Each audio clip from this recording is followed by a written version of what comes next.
Por que que algumas pessoas são vulneráveis e outras não são? Numa mesma situação, as pessoas passam por uma mesma situação e as respostas são tão diferentes. Depois, por que que uns se deprimem e se matam diante de dificuldades e outros se fortalecem e crescem? Também a gente poderia se perguntar como é que nós podemos construir uma competência em nós que nos capacite para enfrentar a vida. E, finalmente, qual é a visão que o Evangelho de Jesus nos oferece para que a gente possa lidar bem diante deste mundo no qual nós nos encontramos? Seriam questões que, se a gente observar, a gente sempre se pergunta isso, né? Depois eu queria um copinho desse vazio, só para fazer um exemplo, Kleber, eu agradeço. Está vazio? Beleza, já estava me esperando. Aqui, isso. É o que a gente chamaria o desenvolvimento das competências emocionais. Então, começou-se a tentar entender, isso ainda falando de psicologia, não entrei no Evangelho. Quais seriam, de onde viriam as características que em nós forjaria competências? E se começou a dividir as variáveis, numa pesquisa, variável é apenas aquilo que varia, somente. O que é que varia de um ser humano para outro? Isso é o que a gente chama de variável em pesquisa. O que teria como contribuição para a formatação de uma personalidade? Então, primeiro a gente tem o QI, que é a capacidade de desenvolvimento intelectual que o indivíduo tem. Será que essa seria a resposta? Por exemplo, indivíduos que têm mais cultura são menos vulneráveis que indivíduos que têm menos cultura? Não. Você conhece pessoas inteligentíssimas, depressivas, e pessoas simplérrimas, super felizes. E o contrário também. Não é? Então, não seria o QI. Seria o ambiente no qual o indivíduo foi educado? Sim. Todo esse conjunto de possibilidades que cada um de nós tem, mesmo nas culturas de um país, de uma cidade, de uma região, também não. Certamente tem gente com depressão aqui, como tem gente com depressão em Paris. Não acontece isso. A mudança da paisagem não resolve a dor da alma. Seria a cultura na qual nós estamos inseridos, por exemplo? Seria, por exemplo, sermos latino-americanos, falarmos português, termos uma colonização portuguesa, nos tornaria menos vulneráveis à depressão do que, por exemplo, ser um dinamarquês ou ser um chinês? Isso também não é estatisticamente comprovado como uma variável significativa. Seria o gene? Será que nós teríamos uma tendência? E aí você tem pessoas que têm avós e pais depressivos e a pessoa é feliz. E tem pessoas que não têm nem avô nem pai depressivo e é uma pessoa depressiva. Então, a variável genética também ainda não é capaz de explicar isso.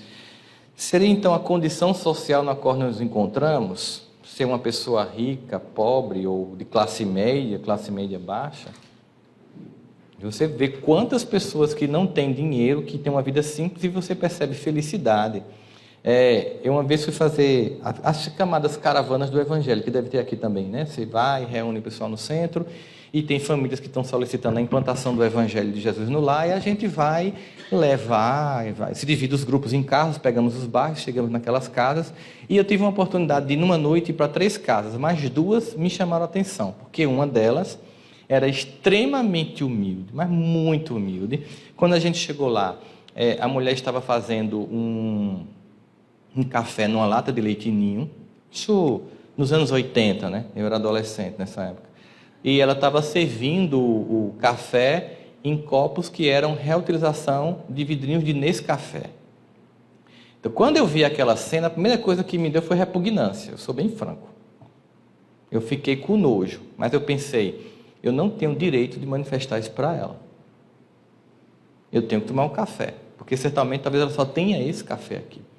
Mas era interessante que ela e os filhos manifestavam uma alegria muito grande.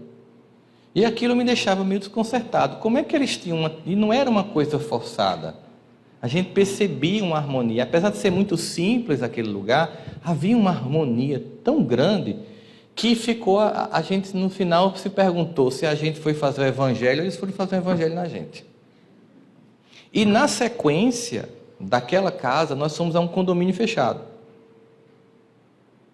Uma casa de quase 1.000 metros quadrados, com piscina térmica, academia particular, sabe? Aquela decoração toda pensada para o arquiteto, um spot em cada tela de óleo, flores naturais, e uma tristeza naquela família, uma distância, uma frieza entre todos, que contrastava tanta beleza externa e tanta pobreza interior com o ambiente anterior, que era de tanta pobreza externa e tanta riqueza interior. De modo que hoje em dia é muito claro para as ciências do comportamento humano que não é o que acontece comigo que me torna mais ou menos feliz, é como o que acontece comigo reverbera dentro de mim. Estando sempre aqui, dentro de mim, o segredo de como eu vou ler o mundo de forma feliz ou infeliz. Então, certamente a condição social também estaria descartado como possibilidade. Seria condição, por exemplo, de ser homossexual, de ser heterossexual, ou seja, seria condição genética de ser homem, de ser mulher, né? De gênero também não. Não existe nenhum tipo de evidência científica de que os grupos são mais ou menos sujeitos a um processo depressivo. E aí se começa a tentar todas, né, as possibilidades, até que as pesquisas começam a apontar uma coisa estranha. Porque no início é o seguinte, as pessoas começam a querer dizer que existem explicações, sempre materiais. Então você vai para um congresso de psiquiatria, de psicologia, e o indivíduo vai dizer que o trauma, por exemplo, pode ser o responsável por uma depressão. Aí, mas o indivíduo é gêmeo univitelino, tem o mesmo código genético e um é depressivo e o outro não é. Aí você vai dizer, não, sabe por que acontece? É porque um dia João estava em casa com febre e Pedro foi para o colégio. Nesse dia, o pai deles brigou com a mãe, bateu nela, mas João viu e Pedro não viu. João se traumatizou e por causa disso, ele ficou com tendência depressiva. É uma explicação razoável.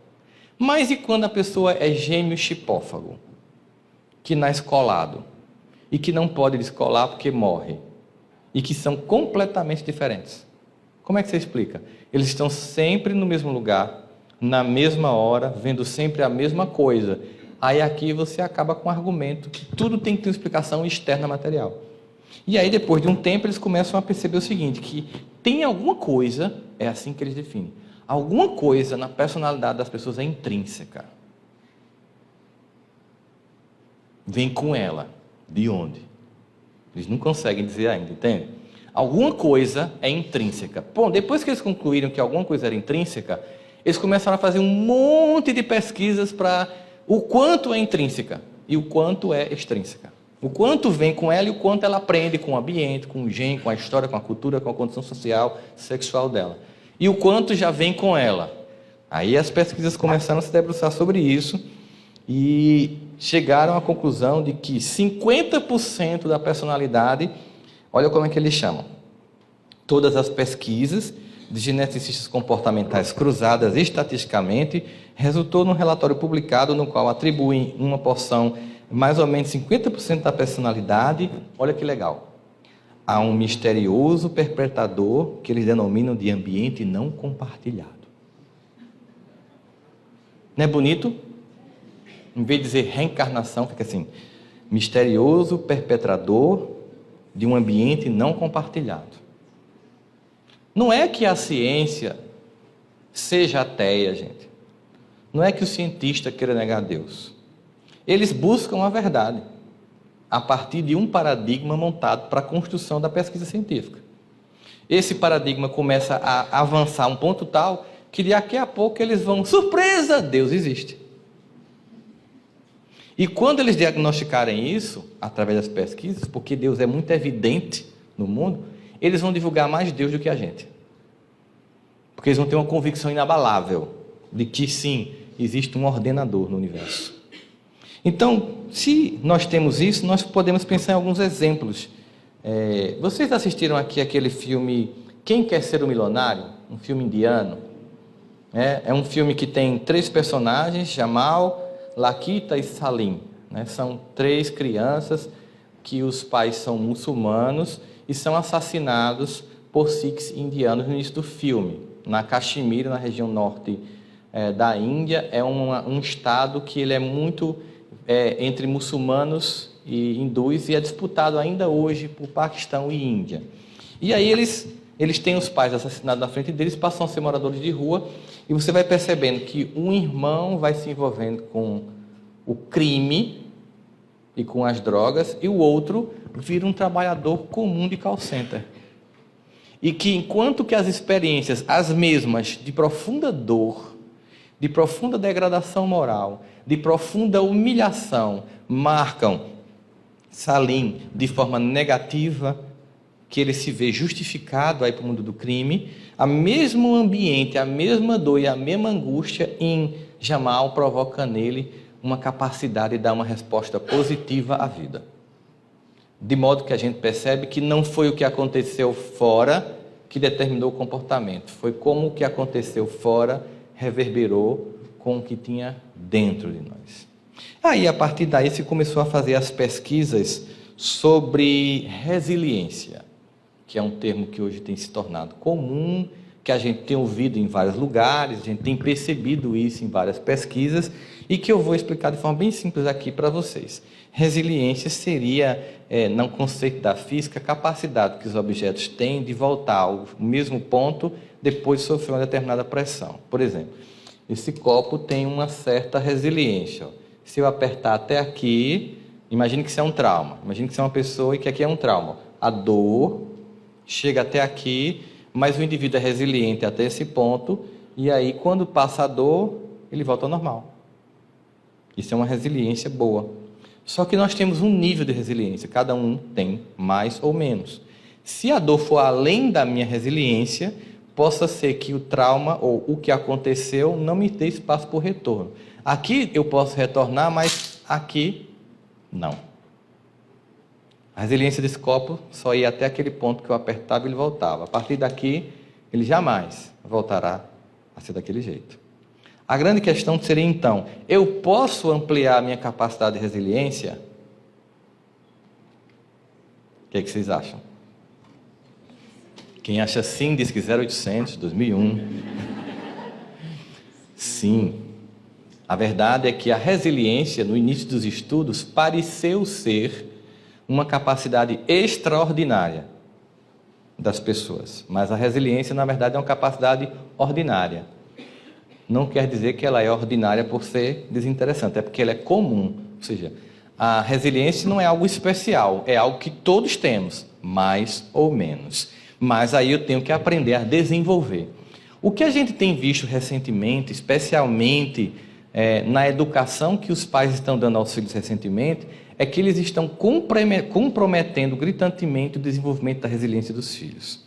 Eles se colocam como tanta superproteção que eles inibem a criança, que tem toda a competência, de desenvolver uma capacidade de responder à vida, tentando sempre suplantar e sempre resolver, jamais dizer não e nunca permitir sofrer. No final, infelizmente, criam indivíduos altamente incompetentes. De modo que dramas que para muitos de nós aqui foi comum, como receber apelido na escola, né? Hoje traumatiza e leva para o terapeuta. Não é assim? Que acabar o namoro nos levava a ouvir uma música, chorar.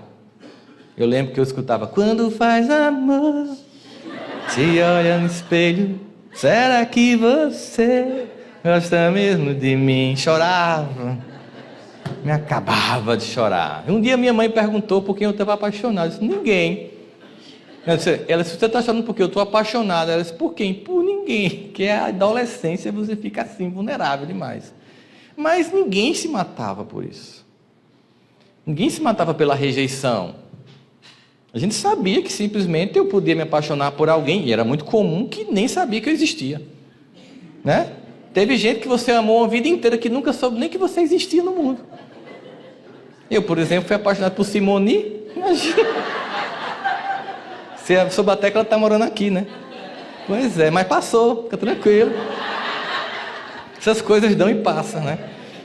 Então, na verdade, se a gente observar essas características que nós tínhamos no passado, a gente enfrentava porque nós tínhamos dos nossos pais uma resposta de que resolva. Se você chegasse: mamãe, estão me chamando de 4 olhos, quando eu usava óculos, quando era criança. Ela fala: se ficar dando importância, vão chamar mais ainda. Hashtag todo apoio do mundo foi dado. Né? Só que era verdade. Quando eu voltava para o colégio, ficava suportando 4 olhos sem dar ibope, mesmo que eu estivesse morrendo por dentro, perdia a graça.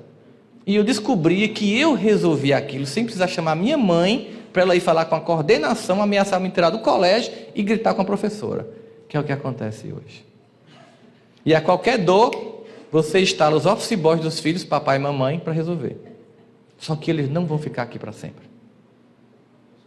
E o que vai acontecer quando você não puder resolver para o seu filho? Ele se mata. Porque era para ter aprendido naquela época a desenvolver aquela competência. Superproteção destrói. Parece amor, mas não é. Porque amor fortalece e não destrói a pessoa. Hoje é tão comum esse nível de educação descompromissado com desenvolver competências que a gente tem visto isso. O ano passado, em dezembro, foi publicado um artigo nos Estados Unidos que disse que o índice de suicídio, aliás, mortes por suicídio, entre crianças de 10 a 14 anos, lá mata mais do que acidente de carro. Você já imaginou? O que levaria uma criança de 10 anos a se matar? Se não uma profunda incapacidade de aceitar a vida como ela é. Veja quantas pessoas sofrem porque não aceitam a vida como é. Se você for observar o psiquismo de reclamadores compulsivos, você vai perceber que tem um discurso muito claro. Eu não aceito a vida como ela é. Eu não aceito quem eu sou. Eu não aceito a altura que eu tenho, a cor do olho. Eu não aceito minha família. Eu não aceito minha condição social. E isso desenvolve uma revolta que vai desenvolver uma depressão, em que você vai culpar o passado por seu presente infeliz, ou uma ansiedade, em que você vai pensar que no futuro está uma resposta para esse momento infeliz.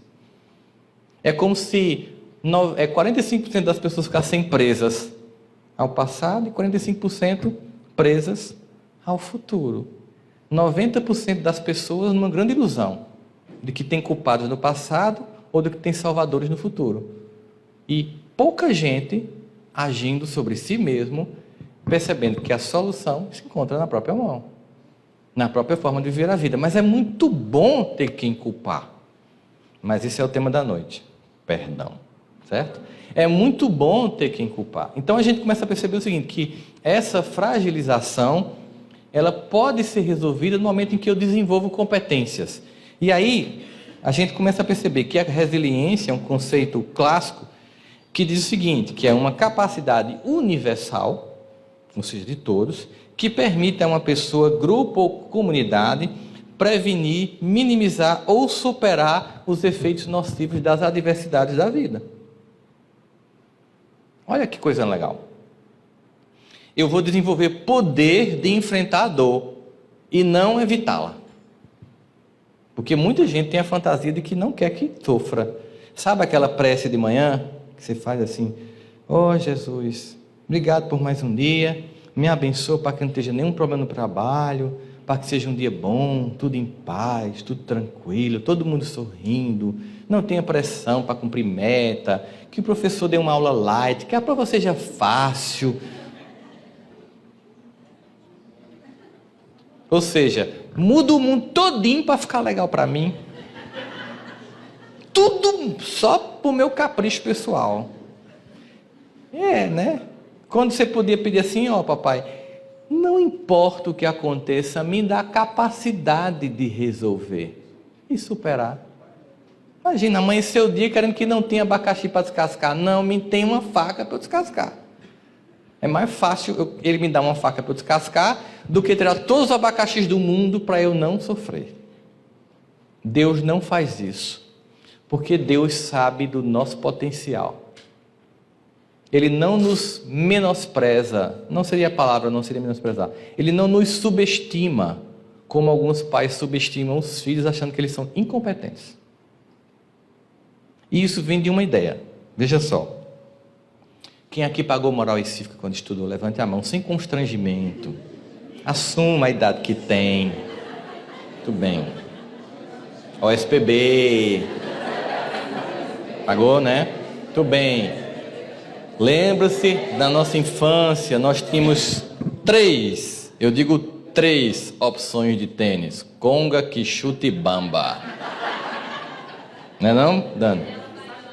Havaianas e do pé, que quando torava a gente botava um prego para continuar usando, o que não é significado de capacidade mental de antecipar a tendência mundial de reciclagem, mas era pobreza mesmo. E outra coisa é que a gente descobria muito francamente na fase da nossa infância pobre que a gente não compra roupa nem troca de roupa. A gente vai recebendo. E aí você descobre que pobre não troca de roupa, é a roupa que troca de pobre. Ela lhe escolhe, você não escolhe ela. Enquanto aquilo não vira um mulambo, alguém usa, né? E aí você passou dificuldades, você teve que sair do interior, você pegou uma bicicleta para chegar no mundo, para ir para um grupo escolar, né? Passou necessidade, foi morar na casa de parente, no começo é legal, depois você é humilhado, não é assim? Você passou por tudo isso, aí você foi lá, você fez um esforço descomunal, e aí você conseguiu estudar, você conseguiu de alguma forma vencer na vida. E quando está tudo resolvido, que você casa e tem filhos, você tem a infeliz ideia de pensar assim: os meus filhos não vão passar por isso. Que ideia lamentável. Porque foi exatamente porque nós passamos pelo que nós passamos, que nós nos tornamos quem nos tornamos. Eu não estou dizendo aqui que você vai botar seu filho para usar a roupa dos outros, que você pode comprar. Mas é que você não pode facilitar, porque a dificuldade forjou em você fortaleza.